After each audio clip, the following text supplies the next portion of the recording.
አሰላሙ አለይኩም ወራህመቱላሂ ወበረካቱ። ለዚህ ለሲራቱ ቻናል አዲስ ከሆናችሁ ሰብስክራይብ በማድረግ ቤተሰብ ይሁኑ። ቪዲዮውንም ላይክ ማድረግ ጀምሩት።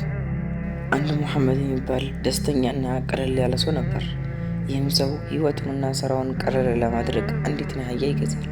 በዚህ ምክንያት ሰዎች በጣም ይሳለቁበት ነበር። አህያይቷ የማትችለውንም ነገር በማሸከም ያናድዱት ነበር። እሱም ይህንን በዝምታ ያልፋቸው ነበር። እነሱም ግራ ይጋቡ ነበር። ከዕለታት በአንድ ቀንም 3 አዋቂዎች ወደ ከተማው ይመጣሉ።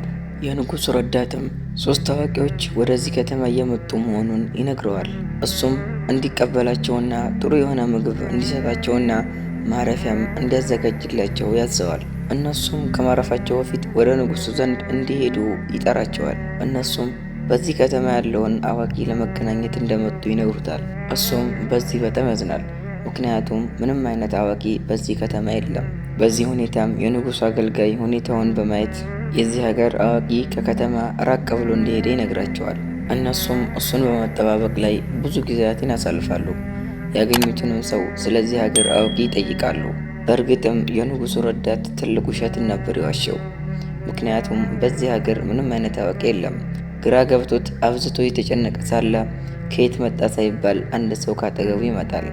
ይህም ሰው በዚህ ከተማ አንድ ሙሐመድ የሚባል ሰው አህያዋን 3 ጊዜ እንደሸጣት ይነግረዋል።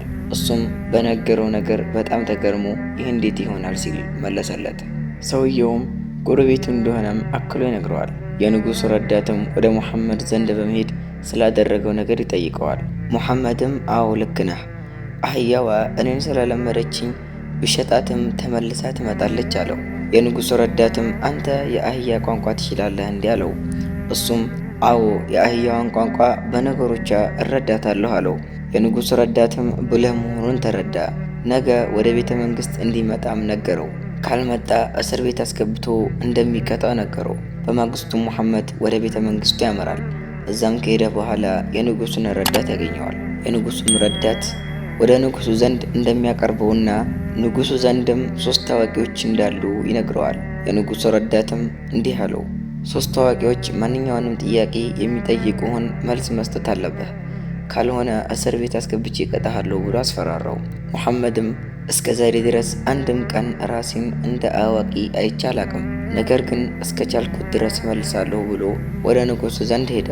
ንጉሱ ዘንድም ከገባ በኋላ የሚያደርጋቸውን ነገር ሁሉንም በጥንቃቄ ያደርግ ጀመር። የመጀመሪያው አዋቂ እንዲህ ሲል ጠየቀው፣ ውሃ ከየት ነው የሚገኘው አለው። ሙሐመድም በጣቱ ወደ መሬት እያመለከተ ውሃማ የሚገኘው ከመሬት በታች ነው ብሎ መለሰለት። አዋቂውም ለዚህ ማስረጃህ ምንድን ነው አለው። ሙሐመድም ይህማ በጣም ቀላል ነው፣ አንተ የሚጠበቅብህ መሬቱን መቆፈር ብቻ ነው አለው። ሁለተኛው ጠቢብም እንዲህ ሲል ጠየቀው፣ በሰማይ ላይ ያሉት ኮከቦች ስንት ናቸው ብሎ ጠየቀው። ሙሐመድም ይህ እኮ በጣም ቀላል ነው፣ የአህያዬን ጸጉር ቆጥረህ ከነገርከኝ የሰማይን ኮከብ ቆጥሬ እነግርሃለሁ አለው። ይህን ጊዜ 3ቱም አዋቂዎች የሙሐመድ ብልህነት በጣም አስገረማቸው። 3ኛውም አዋቂ እንዲህ ሲል ጥያቄውን አቀረበ፣ እኔ መላጣ ሳልሆን በፊት ሙሉ ጸጉሬ ስንት ነበረ ብሎ ጠየቀው። ሙሐመድም የአህያዬን የጅራታን ጸጉር ሙሉውን ቆጥረህ ከነገርከኝ የጭንቅላትህን ጸጉር እነግርሃለሁ አለ። ይህን ጊዜ ሙሐመድ ይበልጥ አህያዋን በጣም ወደዳት። ሰዎችም የሙሐመድን ብልህነት አስተውለው ሁሉም በአንድ እጅ አጨበጨቡለት። ንጉሱም ሙሐመድን የግሉ አማካሪ እንደሚያደርገውና ስልጣንም እንደሚሰጠው በህዝቡ ፊት ይፋ አደረገ። የዛሬው ድንቅ ታሪካችን ይህን ይመስል ነበር። ቪዲዮውን ላይክ፣ ሼር እንዲሁም ሰብስክራይብ ማድረግ እንዳይረሳ። ወሰላሙ አለይኩም ወራህመቱላሂ ወበረካቱ።